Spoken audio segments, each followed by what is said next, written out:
Imagine a company so powerful it had its own army, ruled over hundreds of millions of people, and controlled half the world's trade.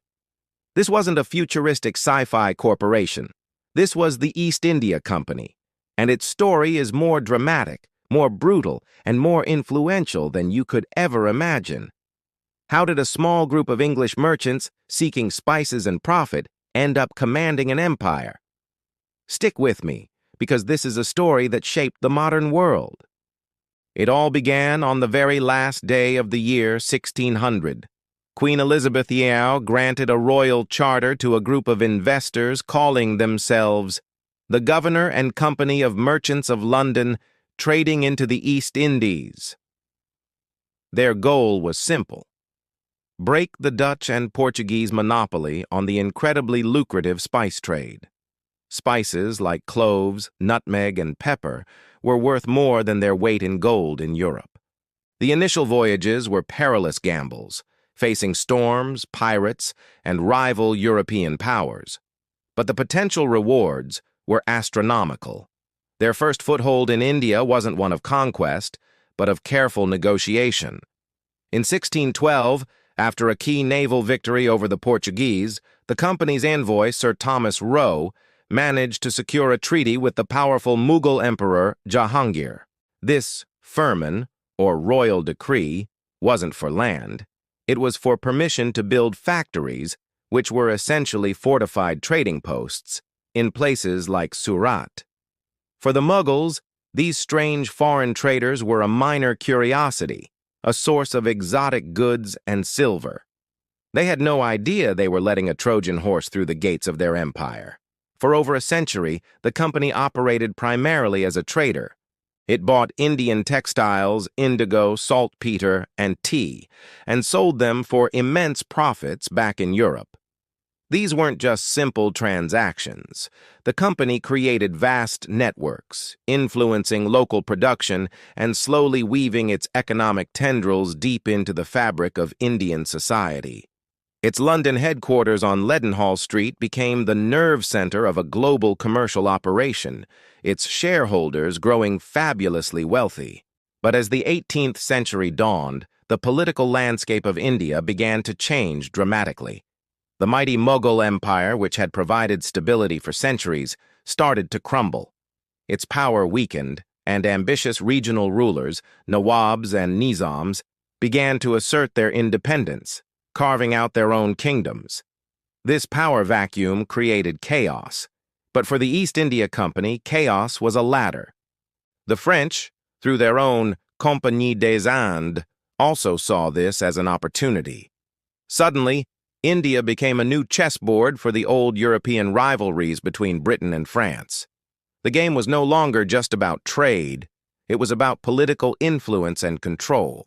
A key figure emerges here: Robert Clive, a volatile and ambitious company clerk who became a brilliant, if ruthless, military strategist. In 1751, during the Siege of Arcot, Clive, with just a few hundred men, captured and defended the city against a force of 10,000, a move that shattered the myth of French invincibility in India. This victory transformed the company's image. They were no longer just merchants. They were a formidable military power. The turning point, the moment the company truly pivoted from trader to ruler, was the Battle of Plassey in 1757. The Nawab of Bengal, Siraj-ud-Dowlah, had grown wary of the company's increasing military presence and captured their fort in Calcutta. In response, Clive marched his army to face the Nawab's vastly larger force.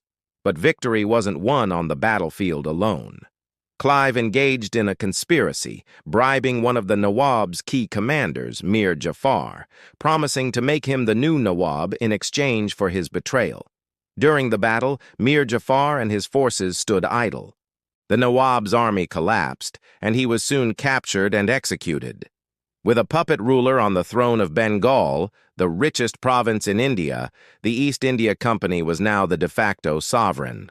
What followed was the systematic plunder of Bengal. The company was granted the Diwani, the right to collect taxes. This was a license to print money.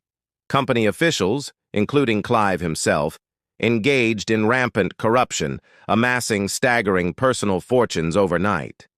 This period, known as the Great Bengal Famine of 1770, saw up to a third of the population, an estimated 10 million people, perish, exacerbated by the company's brutal tax policies and indifference. The wealth being drained from India was so immense, it directly fueled Britain's Industrial Revolution, while simultaneously deindustrializing Bengal, once one of the world's manufacturing hubs. The company's private army, composed mainly of Indian soldiers called sepoys, led by British officers, grew to be twice the size of the official British army.